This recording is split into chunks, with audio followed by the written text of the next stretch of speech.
Well, hello everyone, another video, and we have a lot to cover. The Canaanite deities seem to have an undercurrent of Germanic and Slav etymologies. We're going to look at what the Canaanite deities mean: Moloch, Baal, Anut, Gad, Shaddai. We're going to look at these gods, but firstly some points, because I keep seeing the same patterns. Many Eurasian deities or religious concepts have some sort of Germanic Slav etymology. So it's starting to seem to me that a common ancestor of Germans and Slavs may have conquered Eurasia one time or separately. And I see the Germanic Slav undercurrent also in Egyptian words, in Indian words and gods, and in Indian religious concepts. And often the Germanic and Slav word explains the earlier god behind the later concept and mythology better than what the professors bicker about it means in the so-called native tongue. Because it seems in archaeology, no one is ever conquered and everyone is always indigenous. So let's get on to Moloch. So Moloch is the god of child sacrifice, a seated god with the hands outstretched. Let's see if they can dare show us a picture. There we go. Moloch. The idol Moloch with 7 chambers or chapels, and an 18th century view, but we're starting to see something similar to the Wicker Man, are we not? So, a European origin for this.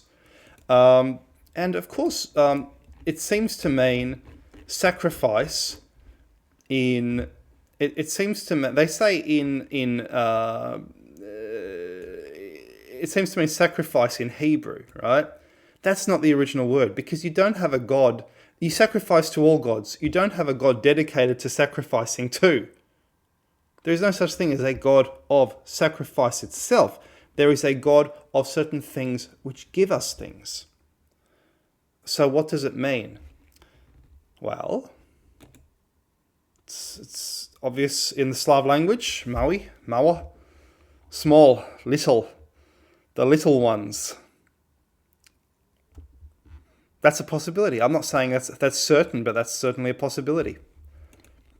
What's the next god? Anut. So Anut, classically Anath, is a goddess associated with warfare and hunting. With the Ugaritic texts, they say she originated in the Amorite culture of a Bronze Age Upper Mesopotamia as Hanat. And it goes on and on. It's a lady. Who is this lady? A fertility goddess? Who is she? What is she? What does she mean? It's an etymology. The Arabic word Anut, force or violence, is plausible. Look, forget about it. I'm going to tell you. Honor. She. That's it. Honor. This would have been a monotheistic female deity. Honor. She, the earth goddess. And honor, she is also seems to be an English Germanic word for this goddess. Honor. And this pattern keeps repeating. It also repeats with the Indian gods. They give a very complex definition in Sanskrit of what they think it might be.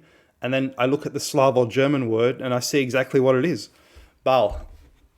So Baal, it's an English word. Basically, it's a Germanic word, and we don't need to see what they think it is. It's simply a pall, a pallium that priests wear. It is a bull, or it is a bell, or it is a pole, a totem pole. These are all English words, but it would have come from bull, because in that region there was bull worship dating back to the time of Ketalhuyuk, etc. So it would have been a bull. El Shaddai. So this is an interesting one. Or Shaddai, one of the names of the god of Israel. El Shaddai is conventionally translated into English as God Almighty. Deus Omnipotens. Okay. So El is God in Ugaritic and Canaanite languages. So it's not the Arabic word the. We're not looking at that. We're not looking at El Baal or something like that, or the Shaddai. Or what we're looking at is something very interesting. So El is a separate god. We'll get into that. But Shaddai is... Should I even look to see what they're saying it is? May as well. It means God of the wilderness, and it would have... Yeah, nah. It just means sitting down. Shejit, Shaddai is literally... it just means sit down. The seated god. And it's a god associated, they say, with mountains. Or the Mesopotamian divine mountain. So I think what it could be is... it's just a seated god, really. And it means the god that's sleeping in the mountain. And Bud, before Buddha, or it's almost the same god, has a very similar meaning to this. It's the god in the mountain. All right. What's next? Gad. So there's literally...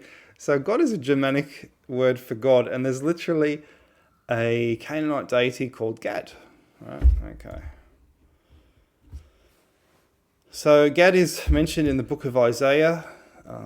Very interesting. What does it mean? Okay,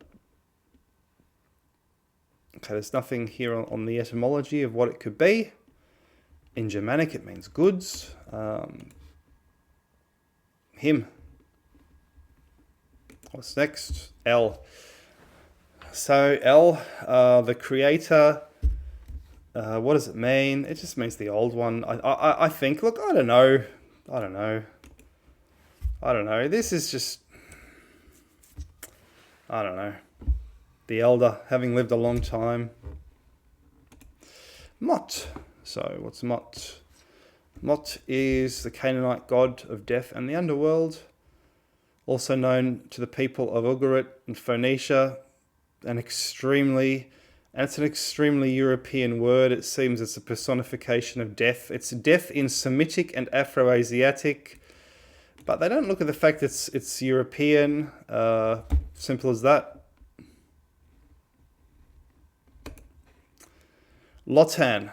So Lotan means, they say it means coiled, and they think it's a coiled serpent, a servant of the sea god Yam. And the thing is, or it's a snake, and the thing is, I've noticed with ancient legends, the mythology often changes around. It's the mythology that stays the same. The names change. Look at the Mahabharata in India. The Sri Lankans will tell you that the Indians changed all the names, but they have the older story. And it's the same with all these mythologies. The name stays the same, but the stories change. So Lotan is clearly Wotan.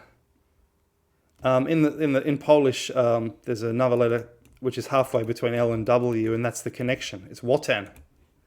Odin. Shalim. Shalim is a pagan god of Canaanite religion. God of the dawn. It's a shine. It's she who is shining. It's also shining. It's as simple as that. The god of the dawn, the god of the light. The sun shone. The sun acted like a god of shining. So the conclusions, they're pretty similar. The same as the introduction. So many Eurasian deities or religious concepts have some kind of Germanic Slav etymology. So some kind of ancient migration. A common ancestor of Germans and Slavs may have conquered the area. Alternatively, they may have conquered it separately many times over. And I see the Germanic Slav undercurrent not only in the Canaanite, but the Egyptian, the Indian, etc. And we'll talk about the Indian religious concepts, words like karma, in another video. Hope you thought this was interesting, guys. And I'm seeing this more and more, just more of the same theme going on. More the professors saying, oh, it has to be a native tongue, but actually it's a conqueror's tongue. All right, cheers.